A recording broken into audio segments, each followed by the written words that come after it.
Bismillah, Assalamualaikum warahmatullahi wabarakatuh.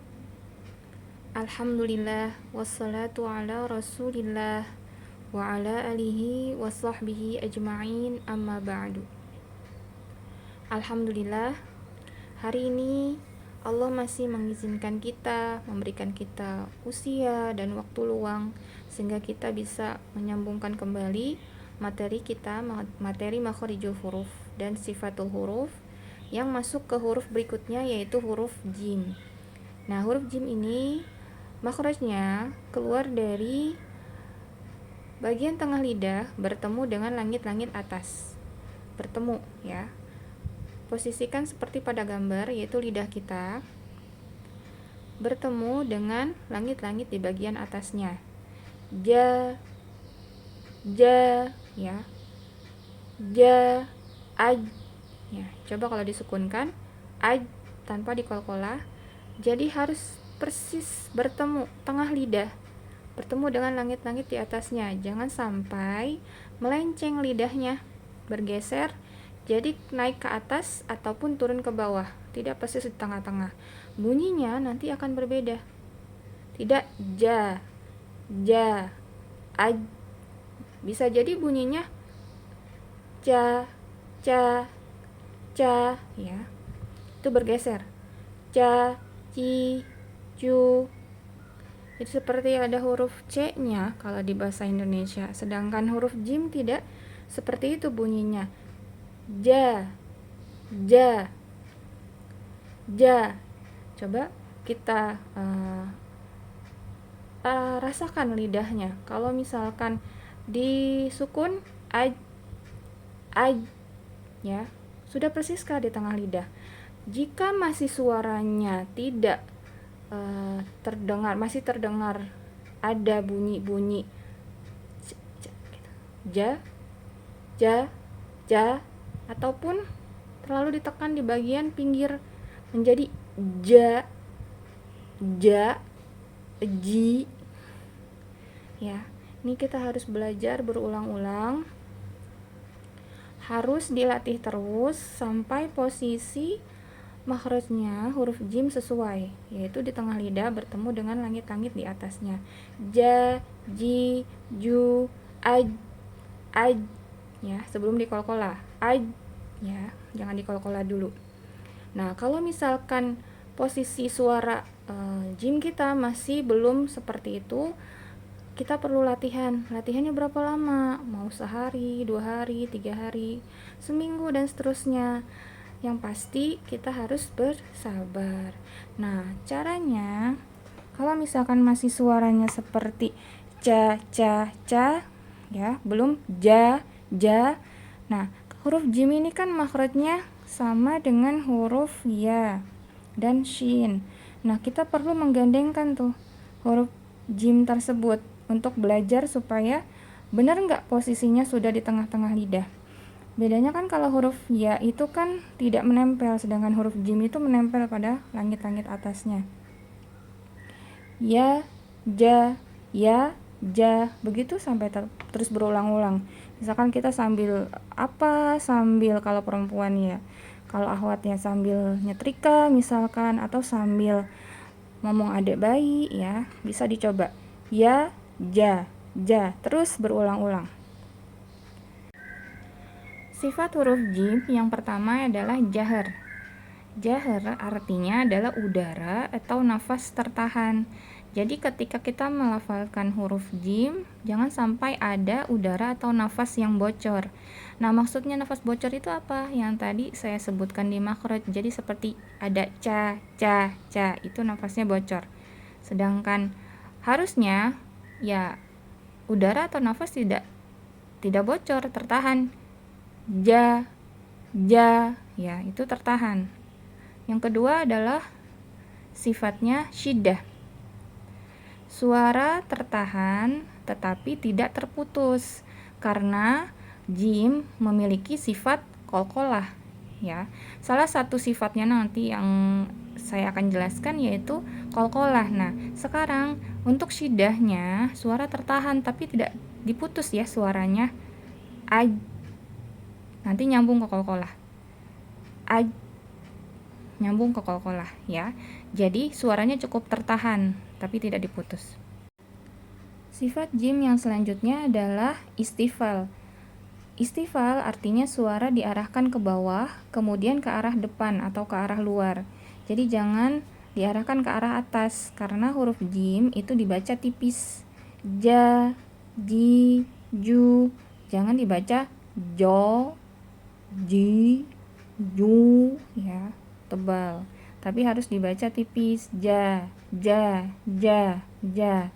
Ya, terus diulang-ulang kalau misalkan masih berasa tebal. Kemudian yang selanjutnya sifatnya adalah infitah. Ini satu paket ya dengan istifal.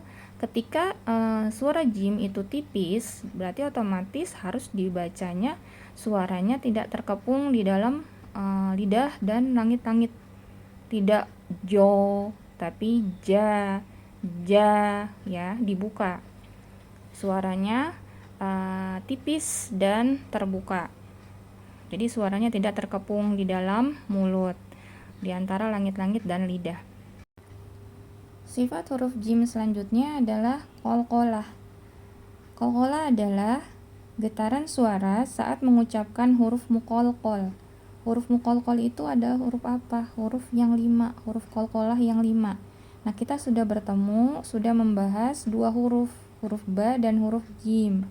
Nanti yang berikutnya yang 3 lagi. Ini pada saat kondisi sukun, mau misalkan sukun asli maupun sukun yang diwaqafkan, sehingga menimbulkan pantulan yang kuat. Nah, pantulan yang kuat ini tidak mengarah kepada harokat manapun, maupun fathah, kasroh maupun domah ya. Jadi ada pantulan qalqalahnya, entah itu qalqalahnya sugro maupun kubro. Aj, ya. Karena huruf jim adalah huruf yang tipis, maka qalqalahnya pun tipis. Aj, aj, aj, aj, ya, tidak mengarah ke harokat manapun. Aj, aj. Mari kita lafalkan huruf jim dengan memperhatikan makhraj dan sifat-sifatnya. Ja, ji, ju, ja, ji, ju, ya. Tengah lidah bertemu dengan langit-langit atas, dan udara jangan bocor. Jangan ca, ci, cu, ya. Perhatikan tadi. Kondisi huruf jim ketika sukun itu harus dibaca dengan qalqalah. Qalqalahnya harus dibaca tipis karena mengikuti huruf jim yang tipis. Baje, baje. Jadi jimnya jangan diqalqalah berat atau tebal. Baje, baje. Atau ba-nya itu diayun.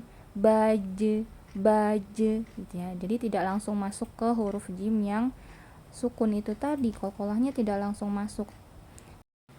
Bagaimana dengan kondisi huruf jim yang bertasydid? Sejatinya huruf bertasydid itu adalah huruf yang pertama adalah hurufnya sukun, yang kedua adalah hurufnya berharokat. Nah, di sini huruf jim sukun, yang kedua adalah huruf jimnya berharokat fathah. Cara membacanya adalah jimnya yang pertama yang sukun itu idgham, tidak diqalqalah, langsung masuk ke huruf jim yang kedua yang harokatnya fathah. Baja, baja, ya, seperti itu membacanya baja ketika di wasol. Baja, baja, seperti itu. Lanjut ke contoh kalimat. Contoh yang pertama, di sini ada huruf jim yang sukun, posisinya ada di tengah. Ini kita baca dengan qalqalah tipis. Ingat, huruf jim, huruf tipis, maka qalqalahnya harus tipis. Dia kondisinya masuk ke kategori qalqalah sugro. Cara membacanya ajma'in, ajma'in, ya, kalau di waqaf. Jadi qalqalahnya harus dibaca dengan kondisi tipis. Selanjutnya, untuk contoh kalimat yang kedua, ini ada huruf jim yang sukun berdampingan dengan huruf zai. Ya, huruf zai berharokat. Cara membacanya, huruf jim harus jelas dibaca dengan diqalqalah baru masuk ke huruf zai. Jadi jangan bercampur karena ini memang riskan huruf jim ini tertukar dengan huruf zai. Jadi huruf jimnya, qalqalahnya nanti bercampur dengan huruf zai karena pengen buru-buru masuk ke huruf zai. Bacanya la tajzi, tajzi, jangan dibaca la tajzi, tajzi. Harus dibaca jimnya jelas dulu. Kemudian di sini ada contoh kalimat huruf jim yang jimnya ini tanwin, kemudian ketika kita wakofkan maka menjadi sukun, ya, dibaca dengan qalqalah. Qalqalahnya tetap dibaca tipis meskipun masuk ke kategori qalqalah kubro. Bagaimana cara membacanya? Bahij, bahij, ya, jangan dibaca qalqalahnya dengan tebal atau berat. Bahij, je, bahij, apalagi sampai memunculkan di akhirnya itu huruf hamzah yang disukun, hamzah yang sukun. Bahij, bahij, tidak seperti itu. Bahij, ya, seperti itu aja. Demikian materi kali ini, semoga bermanfaat. Subhanakallahumma wa bihamdika asyhadu an la ilaha illa anta astaghfiruka wa atubu ilaik. Assalamualaikum warahmatullahi wabarakatuh.